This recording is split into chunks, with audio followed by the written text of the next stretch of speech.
This episode's brought to you by Affordable Drill Towers. Founded in 2016 by our good friend Steve Sanguidoce, a retired Houston, Texas firefighter, the Affordable Drill Tower was designed and built with functionality and versatility in mind for any training ground.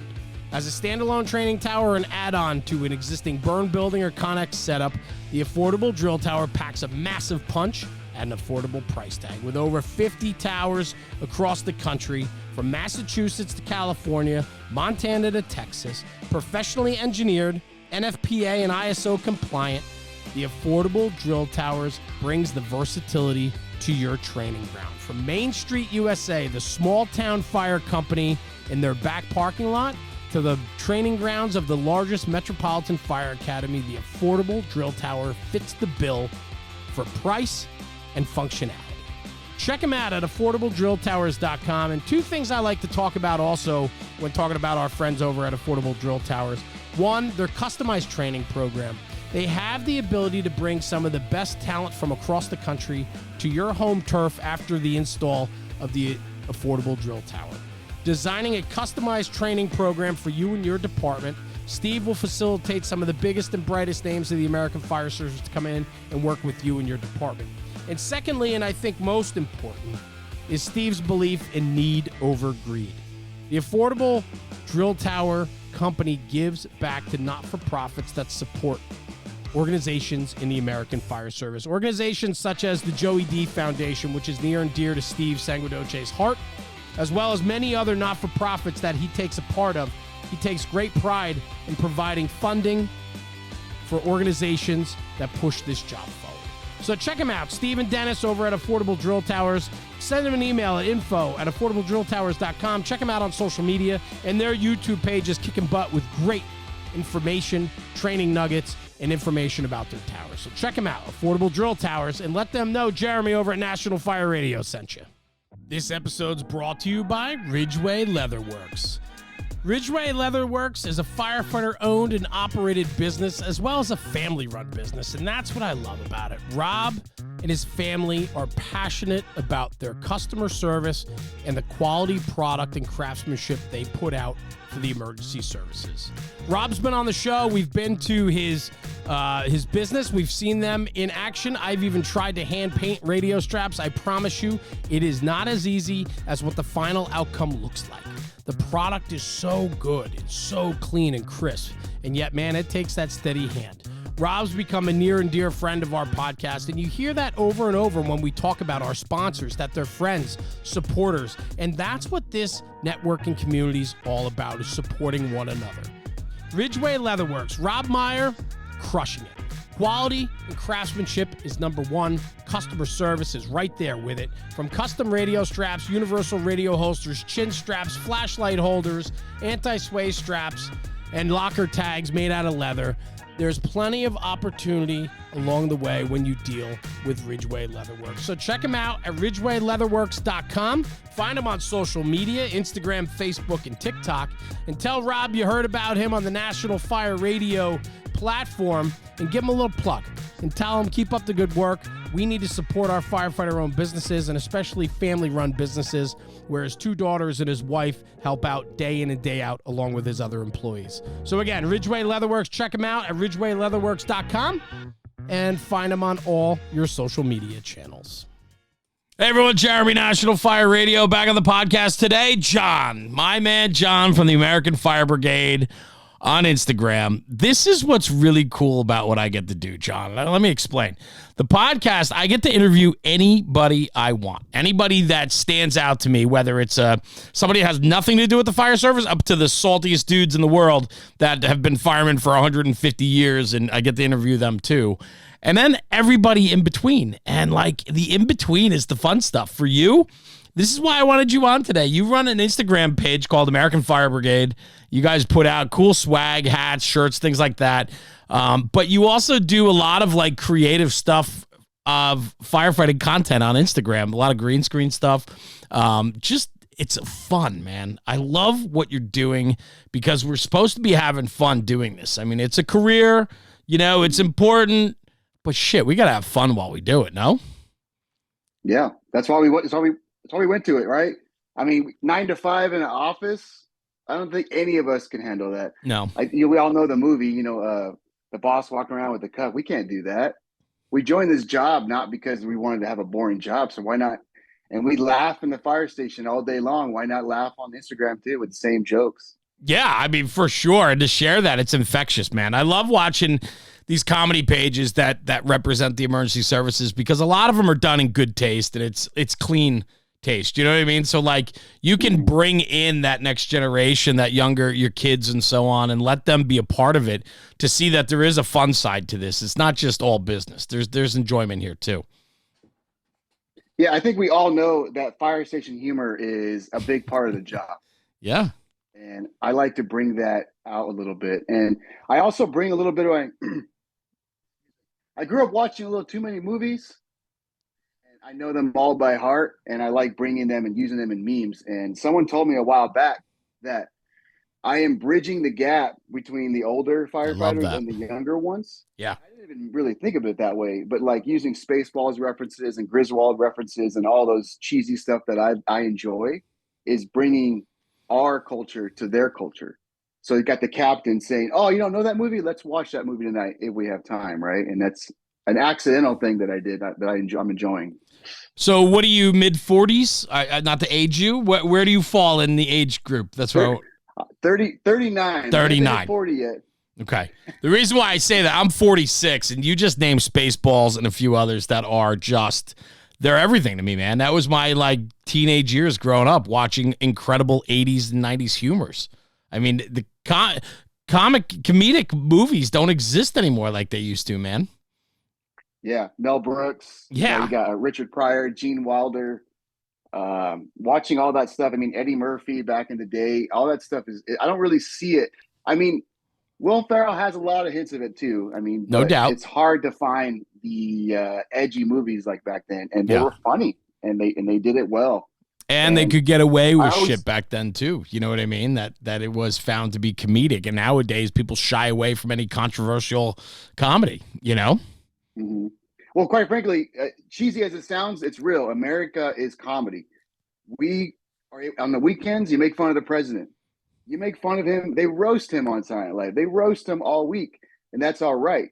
So why not roast each other? What's what we do in the firehouse? Why not bring it out a little bit and share it to the world? Kind Yeah, of what I'm doing. I couldn't agree with you more, man. Bridging the gap is huge. That's actually, it's funny you say that because I do a program called Bridging the Gap where I talk about generational differences. And I've done it at conferences and I teach it and so on. But you are very much that. And I love it because now I know what the connection is for me to you. It's we share a lot of similarities in things that we enjoy, and being that guy at 39 years old, you can relate to the new generation, but you still have enough foundation in you to relate to the old generation.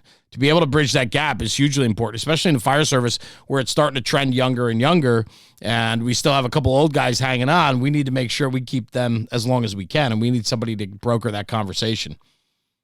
Mm-hmm. Yeah, I have a lot of retired firefighters that hit me up constantly. They love it. I think it brings them back into the game. All the way I like to share the feeling of going to a fire. The growlers going, the sirens going. Cars are whizzing by.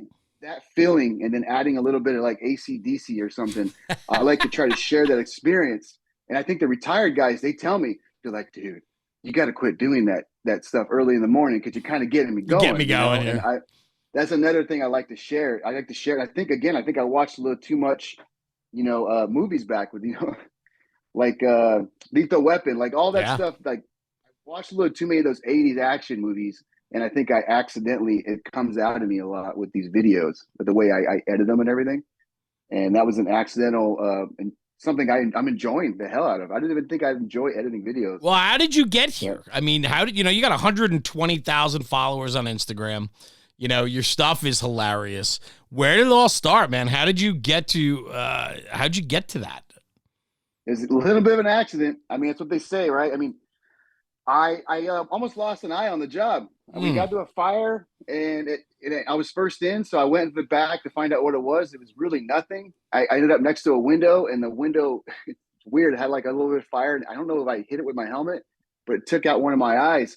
and I ended up getting stitches on my eyeball. I don't mean to gross you out, but I was home for 6 months on injury, and I'm sitting there, and a lot of things were going on. I started realizing how burnt out I was, how tired I was, how I went probably 5 years between the ambulance and fire job, where I don't think I really slept well for like 5, maybe even 10 years. And I was starting to sleep well, and I started to get a little psychological help while I was at home. Yeah. And I started, my humor and who I really was started coming back. And I realized, what do I enjoy? What do I enjoy about this job? I enjoy laughing with the guys. I enjoy going to fires. I enjoy the dirty, picking up hose, laughing after a fire. I enjoy the hell out of that shit. And what do I like doing? Oddly, I love movies. I love comedy. And I always edited videos here for my family, like for my kids. Right. And I just started doing it. And you know what they say? Like, I think this is probably how you started this. You start saying, like, man, they should be doing this. We should be doing this. And then all of a sudden you realize, oh, I got to do that because I want to do it a certain way. So I started editing fire videos and putting it up, and it started taking off a little bit. And then accidentally I made my first meme, and it started going. And I was like, oh, I didn't even know. I thought it was a meme. I didn't know what it was. Me too, man. When at first, I didn't even know what it was. It's like, what's a meme? A meme. I didn't know what it was. Yeah, I remember asking my kids that. I'm like, what is this meme thing? What is this? And you get it. You realize it's an image. You spot it. I love it. Immediate recognition of what it is. You put a couple words down, the minimal amount of words as possible, and you're looking for an instant reaction.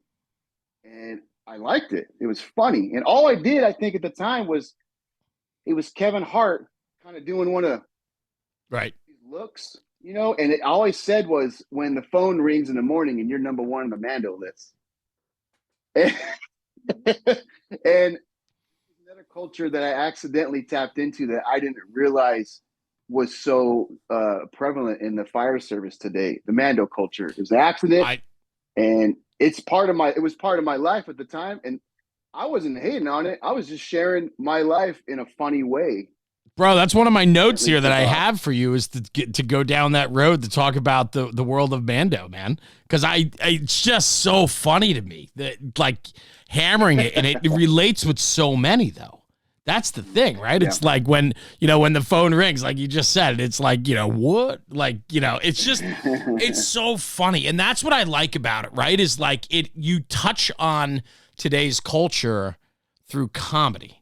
And it's not like slapstick in your face. It's more just like subtle funniness. You know what I mean? Like, it's just so relatable. I love it. Yeah. You know what? Jon Stewart, Daily Show, yeah. Probably what, 15 years ago? He was able to, I don't know, his political comedy. I'm not going to get political, but the way he did things with comedy, he was able to get so many things out there with jokes. It was inspiring in a way, and it kind of taught me, with jokes, you can get so much of the truth out there because people spread it naturally. Yeah. You see something you think is funny, I know you got a text group, and you're like, oh, look at this ridiculous meme, and you're spreading it organically. And it spreads better than, just kind of getting on the camera and saying this. And I didn't even mean to spread it. I was just more a different way to get through the job. Bro, that's pretty insightful, man. When you think about that, like, I'm just breaking that down in my head. I never put much thought to that before, right? I'm a communicator. I got a podcast. I got a social media platform. We communicate. That's what we are. We're a communications network, right? Communications platform. Through humor, people will share information because it's a lighthearted way to share real information. I never really thought of that before until you just said that. That's genius. You're not going to share anything unless you think it's funny with your boys, right? Right. 100%. Yeah, all day long. But you could learn from that. And I never really put the learning aspect to it, right? How do you take something that's important, an important message, and be sure that people are going to at least hear about it? You put it through comedy. If you run it through the comedy machine, and put it through a meme or a quick 90-second or 60-second video, you're educating while laughing, and people will share that. That is a great way to organically share a message. Mm-hmm. Yeah, and sharing the culture and the slap in the face thing. I think I think the Mando culture, two things broke out in the Mando culture with me on accident. And it was the Mando van and the Rick That's James right. slap. Yeah. And both of them, again, I make hundreds of videos like every day. I can't stop. Like I just make them nonstop. And those were just other videos, Yeah. but they hit a chord with people. Mm-hmm. And the Mando van thing, it was a complete accident. People always ask me like, "Oh, how did you think of that?" I was freaking sitting in the recliner, and it just made a video. I liked the video. I thought it was funny, but it took off. And the Mando van thing, it was during COVID It's that it took off. hilarious. And I think one of the differences, the reason it did, I mean, my personal belief on why it took off is because the entire internet at that time was toxic. I mean, it still is. And I wasn't. I was taking an approach more of, I'm going to entertain people with laughter. I'm not going to be toxic. And I get it. Like everyone has their route and they got to do a certain thing. But I didn't want to be that guy. Yes. So I said, you know what? Let's just have some fun with the fact that we're getting mandoed nonstop, and let's show this band from the movie Old School with Will Ferrell, with the grabbing you and throwing you in there, and your groceries. Yeah. And it's funny, and it's so freaking true. That was what was funny about it. And what happened during that time, it went viral. And I remember at that exact time in California, there was a ton of fires. We were burning up and down the state. And everybody was on strike teams and they're out there in the sticks. They had internet apparently, and they were sending me pictures of burnt up vans, That's like hilarious. in the wreckage of these fires. Right. Right. And they were just saying, "Got it, we got the van." And I was like, "What? Who are these people? Like Oh who my are people? God. What is That's awesome. happening?" Mm-hmm. And then I started getting the guys. I know some of my friends were up there on those fires, and they're like, "Dude, everyone's yelling Mando Man at us."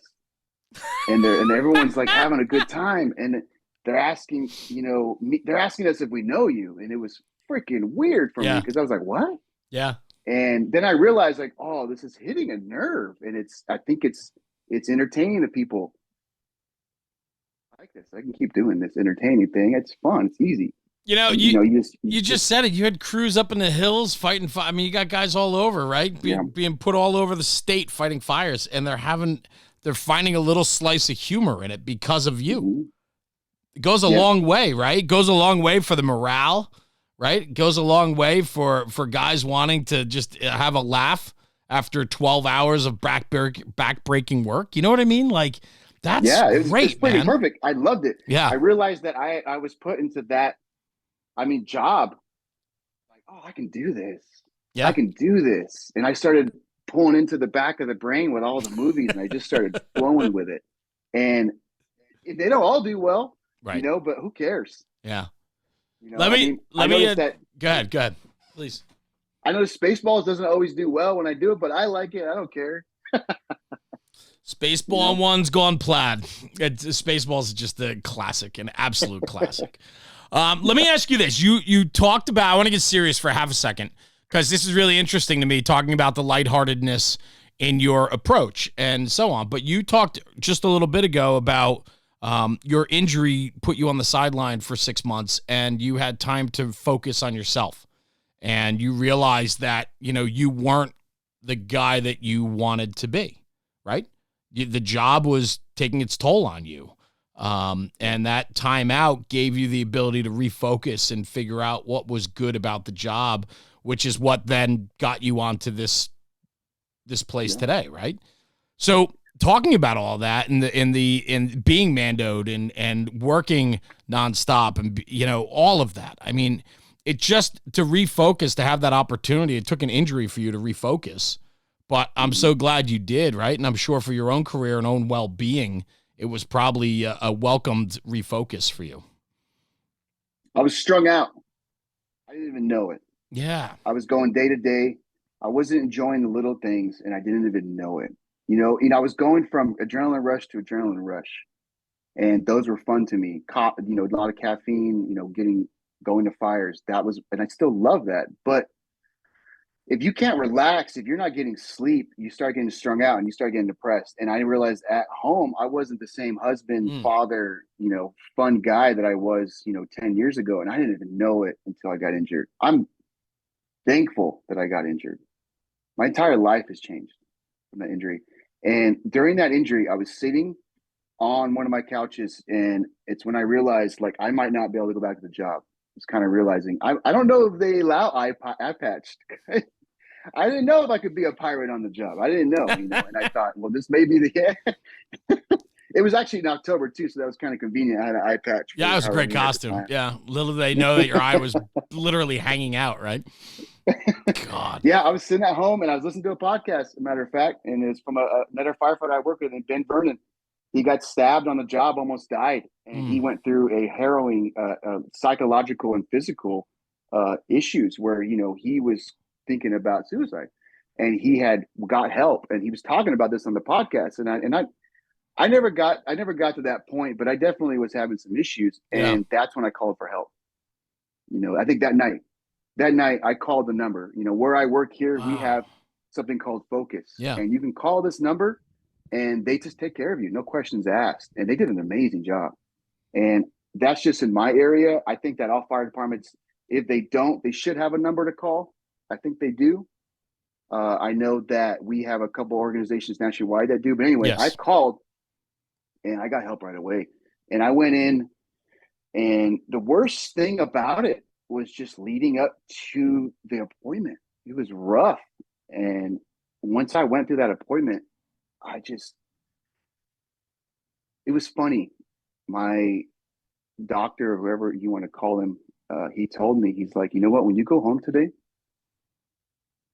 just hug your wife for like a solid minute. Just hug her. And I did that. And I think she almost broke down. And I realized in that instance that I was screwing up. Yeah. I was screwing up, and I was causing a lot of tension in my house, and I didn't even know it. So I was already on board to fix myself, but at that point it was rock solid. So I kept getting help, and I learned a lot about myself and about the job. And quite frankly, we all are very good at getting the job done and getting from CPR to fire and pulling people out of cars and doing all this stuff. But you don't realize that what you see in a normal shift is what one person will not even see in their entire life. Right. You see 15 things in one day that one guy will see one of in his entire life. And that's not supernatural. That's not normal. And you do need to talk to somebody sometimes to get those out and realize what's happening with you. And you need probably the biggest thing you need besides that is you need rest. You need downtime. And if you're not getting it because you're working 4 shifts in a row and you got this going on at home and this and this and this, it's just going to get worse.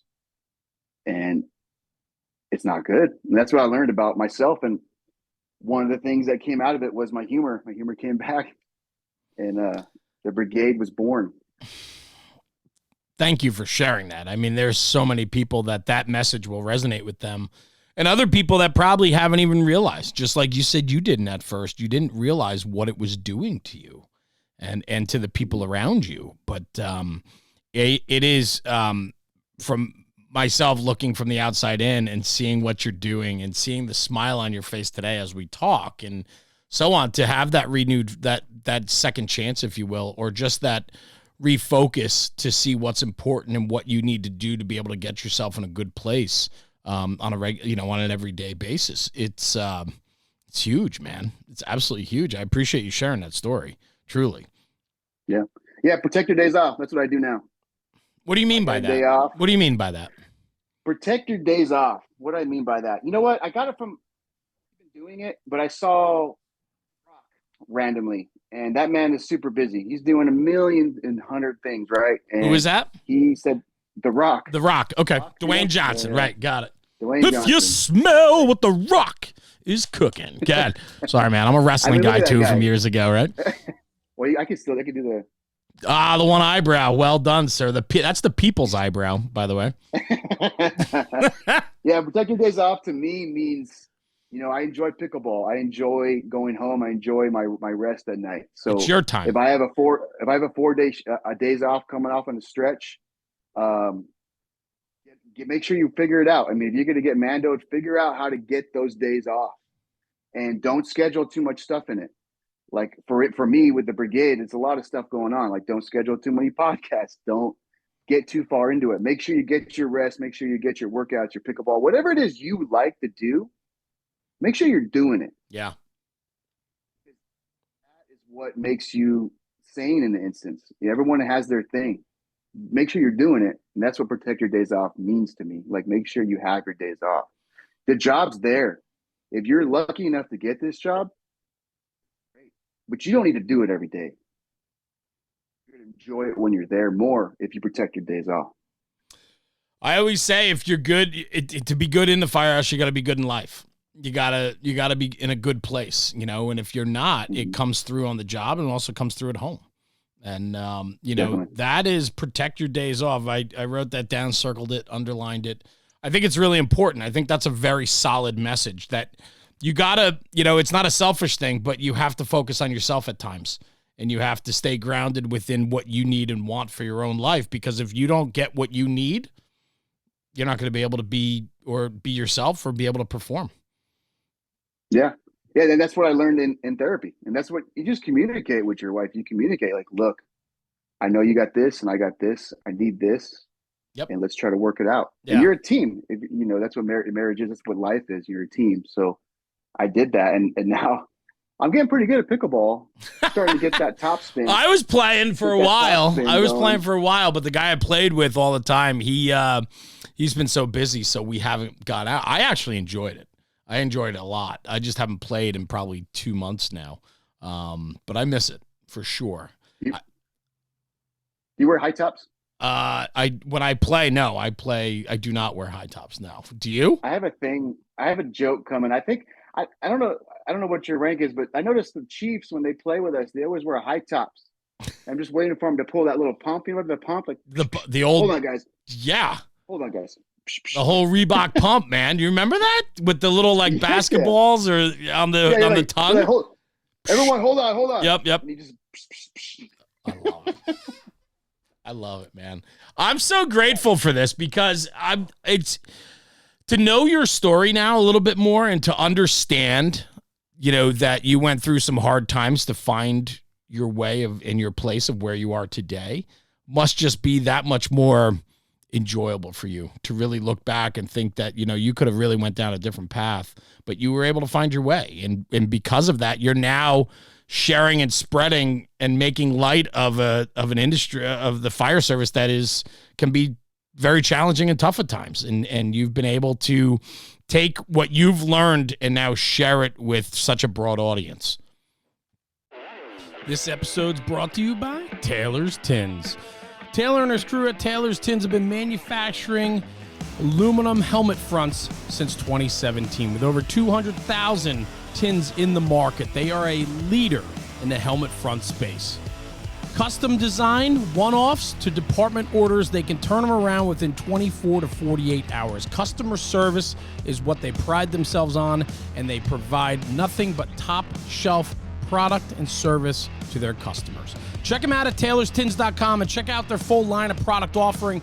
They've always been a very strong supporter since day one with the National Fire Radio podcast and platform, and Taylor and his crew have become dear friends of ours, and we appreciate the support. And at checkout, for a little extra bonus, use coupon code NFR Sent Me. That's NFR Sent Me for a discount on your order.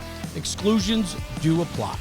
Anyway, check out taylorstins.com for the latest and greatest offerings from Taylor and his crew. And in the words of Taylor, stop burning up leather. This episode's brought to you by the Affordable Standpipe Prop. Let's break it down real quick. Steve and the crew at Affordable Drill Towers is doing it again. They've created this fully custom and fabricated standpipe prop to support the fire service. I'm telling you right now, this is a game-changing piece of training equipment. And I want to hop into it real quick. It is designed with a 4-inch manifold of high-strength galvanized Schedule 10 pipe. The The cart and manifold are powder-coated red for a durable finish, meaning it's not just a talking piece. It's not something you tuck away on the shelf. This is a training prop that can be wheeled into the classroom and then brought out onto the training ground. And so let's talk about that. In the classroom, there's nothing better than having a hands-on prop in front of the students, in front of the fire companies that are there to learn about standpipe and FDC connections. Having that prop in the classroom allows for a great instructional lecture. And then from there, take the standpipe theory and translate it to the training grounds. You could wheel the cart out that's on casters, you wheel it out into the parking lot, and that same training prop that you just used hands-on in the classroom can now be used hands-on on the training ground by pumping into it and flowing out of it. It offers such versatility in its approach. It has a 2.5-inch Siamese connection, 7 2.5-inch outlets, 6 of which are standpipe valves, has a water motor gong, sprinkler head with a control valve, and a system pressure gauge. You can also upgrade and put 3 of the most common field-adjustable PRVs. I'm telling you right now, this is a game-changing training prop that needs to be in every fire company or training department across the country. Reach out to Steve and the crew, info@affordabledrilltowers.com. Ask for a demo, ask for information, or check them out on social media and YouTube. There's plenty of content out there that shows you exactly what the affordable standpipe prop can do for you. I can't stop. My only thing stopping me is probably just the investment of getting them going. Sure. I can't stop making them. I got my buddy Justin over at Fireline Design that just, he... I email him, text him constantly, and he's constantly coming out with my logos, and he's moving it, and he's doing a great job. And I don't know how he deals with me, but he does. It's a blast, and I appreciate it. And just stay tuned because I can't stop coming out with these hats. No, that's fun, man. Now, is it just you, or have you roped in a bunch of buddies now to help you? Like, what is so American Fire Brigade? Give me a little background on this. I mean, it's just social media memes, a platform putting out memes, comical videos, and then it's all swag to represent the brand, right? Yeah, and that's what it's turned into. I mean, organically, it was just at the beginning, I was just making fire videos of my local area. And then I started kind of branching out. And then I realized, like, you know what? I love where I'm from, or I love where I work, but I kind of want to spread this out into more of like a Saturday Night Live thing. I want to bring everybody into the joke. And I realized that my comedy is very American. So I kind of went to the American Fire Brigade route. And as far as who it is, I mean, it's really just me and my family. And yeah, I get a little bit of help sometimes. We're starting to get really busy right now for the holiday season. But at the end of the day, it is just my crazy mind. But I definitely get a lot of help to make the magic happen for sure. Yeah, that's awesome, man. Well, I'm very happy for you, the success that you're having with it. But I think more importantly than the success is the fun you're having with it. Right? The creativity side, the fun that comes along with, I mean, just talking with you today for the last half hour already, just smiling and your eyes get wide, and it's just fun. It's refreshing to talk to people that love what they do, that you know, have been able to find a way that represents what they need. Plus, I have to think it's a tremendous stress reliever for you from the job when you do eventually get out of the firehouse and come home on those days off. I'm sure that you're refreshed because you have this to look forward to as well. Yeah, I enjoy it. I enjoy the hell out of it. I mean, it's probably a little bit like gambling. Yeah. I make a hat, I make a meme. When they do well, I mean, it's fun. Sure. I mean, seeing, like right now, what's been happening lately is that we got the European firefighters and American firefighters, and they're clashing in the comment section, and I think it's hilarious. I think it's great because I think it's bringing us together. Because, be honest, like, firehouse that's not talking trash on each other, probably not a good firehouse. I would think the best firehouse, the one that gets the job done the best, is probably the one that are constantly having fun with each other. So if we're having fun with the European firefighters now, we're going back and forth, we're coming together. You know, and I'm fired, and I think it's hilarious that the brigade is able to do that through a silly Instagram and TikTok page. I love how it's the brigade. I love it because it sounds so big and robust, and it's like the brigade. I love it. Where does Fire Brigade come from? I mean, is it? Oh yeah. What was the intent of that? Where did it come from? I was sitting down. I mean, I think that the name Brigade, like Fire Brigade, is a very classic and traditional sound, and I liked it. Yeah. and I just kind of made it. And, it wasn't really like I had like a focus group or anything. It was just my sitting down, Focus throwing it group. out there. You know, You didn't sit down a bunch of peers and run names past them to get an idea of what would hit and what would not. No, no. You know what's funny is I don't do that because, how do I say this? Like, I don't really do polls and stuff anymore, or say, "Hey, do you think this is funny?" Because I've realized that people like the culture aspect of they all like it or not. Like, if I just say, "Hey, look at this meme," and they go, "Eh," like if I went off that one person, there'll be 100 memes that never came out. I'll give you an example.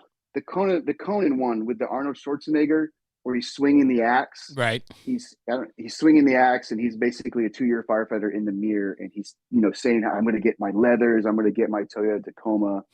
Now I'm a real firefighter." That was when I was starting out, and I wasn't really comfortable if it was going to be funny or not. I actually sat on that video for like a month. Really? And I wasn't sure. And then I put it out, and now it's probably one of the things that started the page out there. It was like one of the 3 ones. You drive a Tacoma? No, but I saw everyone else do it. And another thing is, it's like I just look around my own firehouses and I see what these guys are doing. That's it, man. If it's happening there, it's happening all over, right? That's what I figured out. Yeah. I found out that if these guys are driving Tacomas and putting random shovels on the side, I bet you everyone's doing that. You never know when you need that gas can, that water can, the shovel, and the canopy on the concrete jungle from which they work, right? I think they only use that shovel to go to the bathroom and dig for their own bullshit. Yeah. Yeah, the random shovel thing, another accident, And I realized they all got this. It's like, what was it? 20 years ago, it was pre-running trucks in California. The front end was high. Everybody was getting their trucks all pre-wintered out. Now it's I got to get the mounts, and I got to get my gas station and my generator and and the Tacoma's like all weighed down. And I thought, man, I think all firefighters are doing this. I should make fun of it. And then it did. And it did well. I can only imagine. I'm sure it did very well. Yeah. So. Yeah. And then the guys in my firehouse were like, "You making fun of me?" I was like, "Yeah." Yeah. But apparently you're not the only one. Right. Yeah. You're not alone, brother. So don't worry about it. There's a whole group of you. It's probably a Facebook support group you could join where you guys could share tool mounting on your racks. So that's funny. So a little bit of background, right? West Coast firefighter in California, right? In the sunny Southern California area. Before that, the United States Navy, right? Yeah, so I grew up in a small town in Needles, California. It's in the middle of the dang desert. Super hot. We don't got a lot to do there, but go to the river and watch movies, which is, again, why I ended up here. I watched movies over and over and over again, and that's what I did. And at night, my dad would put on a comedy. Like I think I referenced it earlier, like Richard Pryor and George Carlin and everything. And I just grew up around that. And then to get out, I needed to do something. I didn't have any money for college, and quite frankly, I don't think I would have let me in college. So I drove by a Navy recruiting office and went in, and they let me in. Nice. And I was an aviation structure mechanic. I worked on the jets. I was on the Ronald Reagan. We did a deployment over to the Gulf, and the Navy is a lot like the fire department in a lot of ways. I got out and joined the fire department. I just kind of realized, I like this. The same thing. Did you have any influence for the fire service, or was it just came out of the Navy and you're like, hey, I'm a blue collar guy. I'm looking for something that's going to excite me, and the fire service just popped up at that time? No, the Navy actually, we have a lot of firefighting training in the Navy. Right. I mean, when you're on a Navy ship and there's a fire, who do you call? Yeah, everybody there. Oh, it's me. It's me. I got to call myself. Right. Oh, I got to go do it. So we have a lot of training, and I had a little bit of training on the ship, and I enjoyed it. I liked it. I like masking up and going into the fake smoke, luckily for me. And I enjoyed the heck out of it. And on a deeper level, I think my confidence was boosted in the Navy. When I was younger, I didn't really think I could do stuff. I just thought like, no, I can't do that. I can't do that. There's no way. And when I got into the Navy, the military is like a parent in a lot of ways, but they teach you through discipline, like, hey, you can do anything you want to do. You just got to work your ass off for it. Yeah. So when I was forward deployed, I was in the Gulf. The Navy had classes. They had you could take college classes on the ship. They had a civilian instructor who was quite a weird guy, because you got to ask yourself, like, how do you become a professor and end up on a Navy ship and overseas and teaching English? You're probably an odd guy. But anyway, he was cool. And I took like basic math and like English, and I started my college stuff, and I had way more confidence. So when I came back, I was like, I can do that. I can do that. And I started doing EMT school and, medic school and all that. I used the GI Bill, and I just was full of motivation. Good. And I know everyone doesn't think they're the smartest guy. I don't think I am. I tell you right now, for like paramedic school, I had to study every single night until like midnight just to get through that. But I did it, and I knew I could do it because of the motivation that the Navy kind of taught me. So that was probably where it was. I think I probably had the idea in high school, but I didn't think I could do it. Yeah. Confidence builder.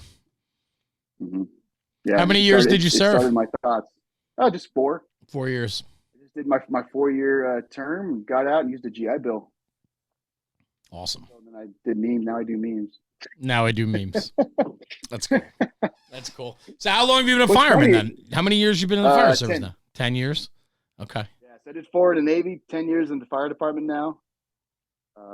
Yeah, I didn't realize it, but we were making memes on the ship. Print them out. Oh, I mean, we threw in the firehouse too, in the fridge. Right. Hang them up, print them out, hang them up. Maybe firefighters invented memes. I think we did. Might have. It's called fridge art. Fridge art. Modern day fridge art, yeah. Yeah. Where else to bust balls? Right on the front of the fridge. That's good. I can tell you about one of the best fridge arts I ever seen, and it was on me, and I didn't make it. You got to tell us now. All right. I was at a firehouse, and brand new firehouse, and across the street from this firehouse was the old firehouse. Abandoned structure. That was the old one, and I was in the new one, right? But guys, people would go over there, and they would graffiti up the old one. We would go over there, and we would paint over it, try to make it look semi-presentable, just out of pride. Somebody went over there, some nice man or something went over there and painted a shaft and basketball-looking things on it. The old fire station. And I was like, well, that's not cool. So we all went over there, and I was painting over it. And somebody I did not know took a picture of me from behind. Perfect timing. And perfect timing. Yeah. And they put it on their fridge, and it was like, John's over there painting the old fire station. And it looked like I had made that nice. That's fantastic. Shape. That's fantastic. And that was like the best. That was like the best fridge I've ever seen. I was like, man, I can't. That's good. That's real good. Support your local fire brigade. Draw the big one right on the side of the building. I love it. That's funny. That is cool. It was good. I think they even put it like, it looked like it was a news printing. They had like a news ticker on the bottom. They did a good job. Put some work into that thing. That's cool. That's very cool. So, I mean, that's exciting, right? So the relationships, talking about what you do, where you get your inspiration from, a lot of it comes from your daily in and out grind in the firehouse, right? Oh yeah. These guys.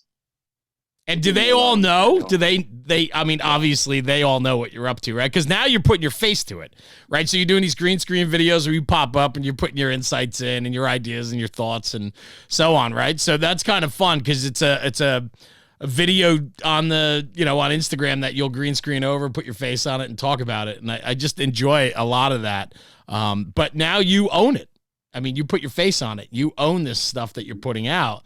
Has that changed at all for you with how guys receive you or the relationships or the higher ups in the department or anything like that?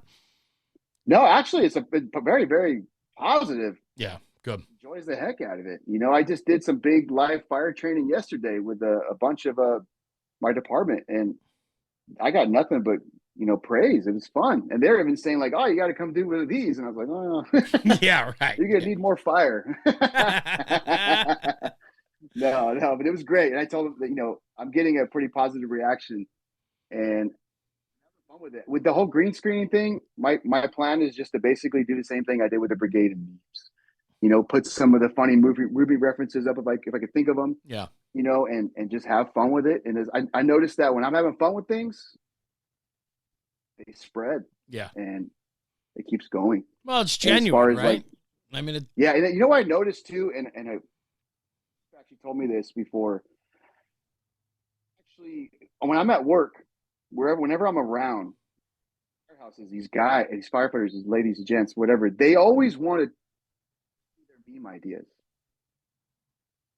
Somebody, a higher up, told me one time that I am raising morale being there, because instead of these people complaining about something or not talking about a bad thing that happened to them, they are instead memes I should make. Will Ferrell, oh, you should do the Talladega Nights when he gets out of the fire and he thinks there's on fire. You should do that.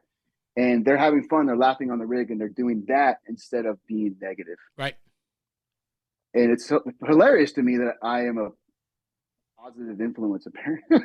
Well, I think you are, because it's genuine. Yeah. Like, you come from a genuine approach of trying to make the job a little lighthearted, right? Trying to bring some humor to a very busy day, and to get your comrades on board to help you. I mean, that's fun.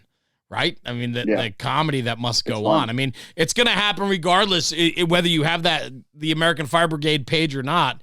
You guys still would be having the same conversations, but now they can really go all in on it, and you guys can have a lot of laughs over it. I think that's why it's perceived and received as a positive for the fire service and for your own department and your people. It's because you're promoting the good of it, man. Like, it's, there's nothing negative or derogatory.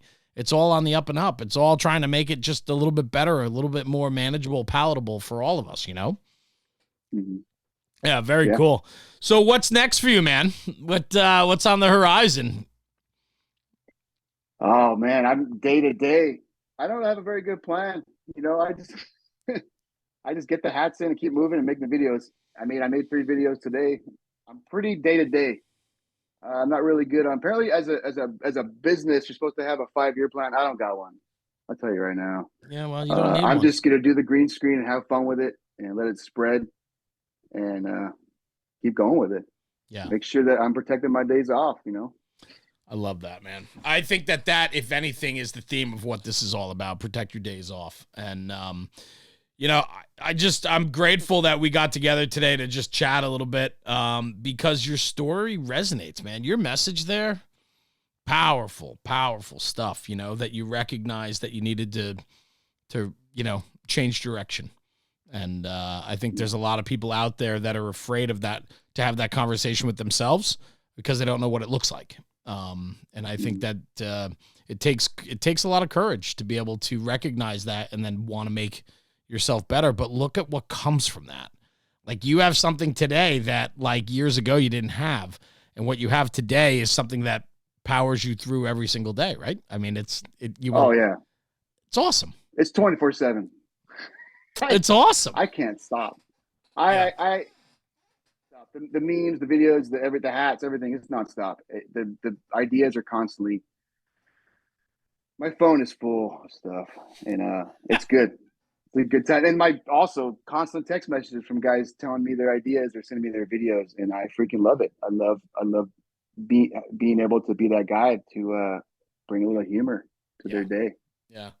Well, good for you, John, because you're making a difference, man. And, we need more people out there that are, promoting the good and I don't know. It's fun. Like, we got to be, like, to just circle back to the beginning of this conversation, we got to have fun. We got to enjoy it, man. It takes up our life, right? I mean, firefighters, it's not just a career, or if it's volunteer. I mean, it's a lifestyle, right? It consumes us, right? And so if it does, then we better at least enjoy it. Yeah, it's pretty quick too.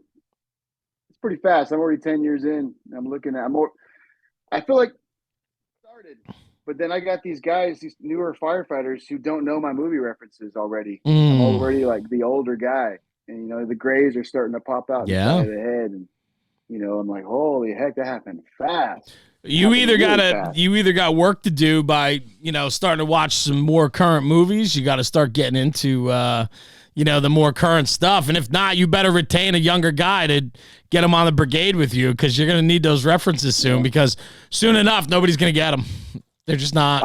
I shit you not right now. I work with a guy that hasn't seen Backdraft, and I don't know what to say about that. I have to fix that next shift. Yeah.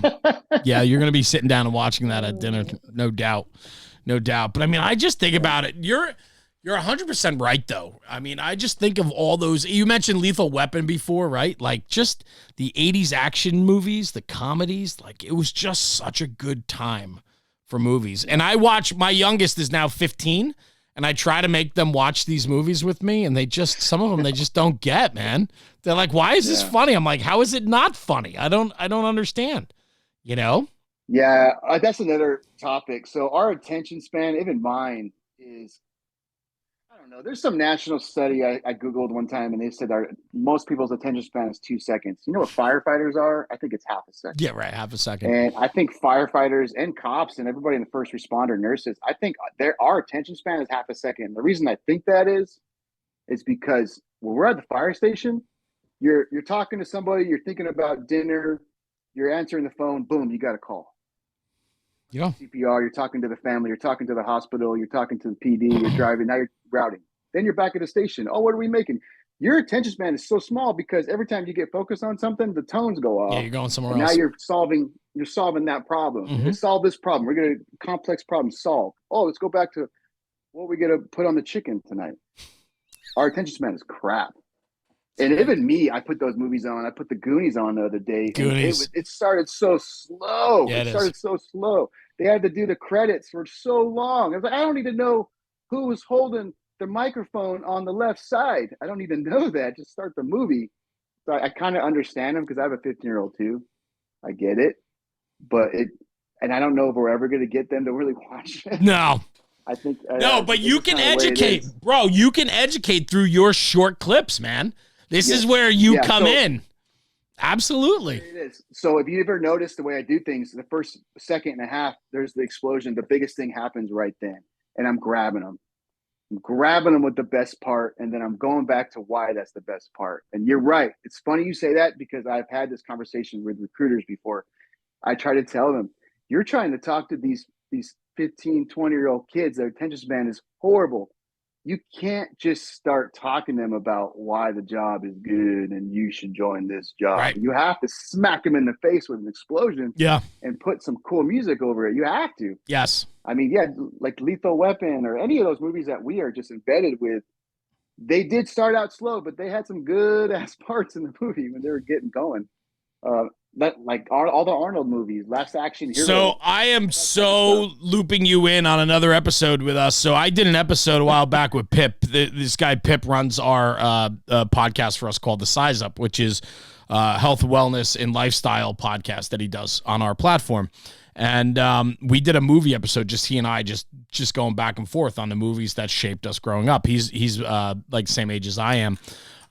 And so I would love to loop you in on that conversation because we just went down the movie path and we talked about like all those movies that just inspired us when we were young or classics that when you're flipping around on a Sunday afternoon because you have 2 hours of downtime, you're like, oh, look at this. What's on? Look what's on, you know? And, I'd love to get you in on that. That'd be fun. That'd be a lot of fun. We didn't have phones, and when the internet came out, it was dial-up. And if your dad was on the internet, the phone didn't work. That's right. You know, it was just one line. But it was a little different back then. Whatever was on cable or whatever your dad was watching is what you were watching because there's only one TV in the house. My wife and I were just talking about it. She's like, I used to have to watch Benny. Well, I would walk in a room, my dad would be watching Benny Hill, and then you know, as soon as she walked in the room as a kid, he'd have to change the channel, right? Because you know, it's so many people don't even know what that is, but it was like risque television back then, you know. It's funny you say that because I think there's some timing that I think I have is because my dad would watch stand-up comedy at night, and I'd be in bed, but I could hear it, and it was loud, and you could hear the joke. And then you could hear him laugh. Yes. And I started, there's like a timing to it, you know, and I think I hope I picked up on some of that stuff. And the one TV thing, or even if you had one TV, you were probably the remote. Get up and turn the channel. Yeah, you didn't flip around as much because you had to keep getting up to do it. You'd wear a path in the carpet, you know, in front of the TV, you know, for sure. Well, man, similar upbringings for sure. But brother, what a great conversation today, man. Thank you. Thanks for joining me. I truly appreciate it. And it was good to just get to know your story a little bit too. You know, I watch from afar on Instagram. You know, we both live there, and you know, we spend a lot of time on there. And so to get to know some of the other guys that are putting content out and so on, for me, it's just a lot of fun to connect with guys like you. Guys that are just having fun with it and putting content out. And I don't know, man, you're making a difference for sure. So I'm glad that you're here doing what you do. And I'm glad that it's something you truly enjoy doing. And now knowing a little bit of your story makes a lot of sense. So it's cool. Yeah. Thanks for having me. Thanks for having me on National Fire Radio. It's great. And call me up for that other one. I'll do it. Absolutely, man. I will line you up. We'll have to protect your day off, though. We'll find a day that works for you, man, for sure. Yeah, no problem. John Gary, thank you, brother, for joining me today, man. I appreciate you being on the podcast. Hang out. Oh, if people can find you, where can they find your stuff, your content, all that? It's all American Fire Brigade, AmericanFireBrigade.com. The Instagram, TikTok, it's everywhere. Not really on the YouTubes right now. And Facebook, oh God, I hate Facebook. It's kind of there, not really. Mainly Instagram, probably. That's where the fun stuff happens. And then all the hats and swag that you have, where can they find that as well? AmericanFireBrigade.com. I love it, man. There's a lot of good sayings on there. And like you said, I guess they just keep coming. The ideas just keep coming. I got them lined up. So the only thing stopping me is just basically put them on hats. There you go. I love it. John, thanks for joining me, man. Hang right here. I'm just going to sign off the podcast, and I'll come right back. So hang on one second, okay?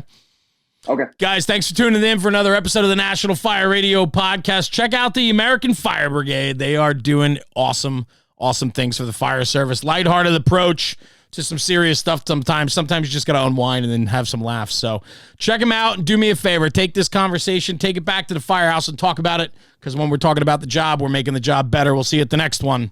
Jeremy, National Fire Radio.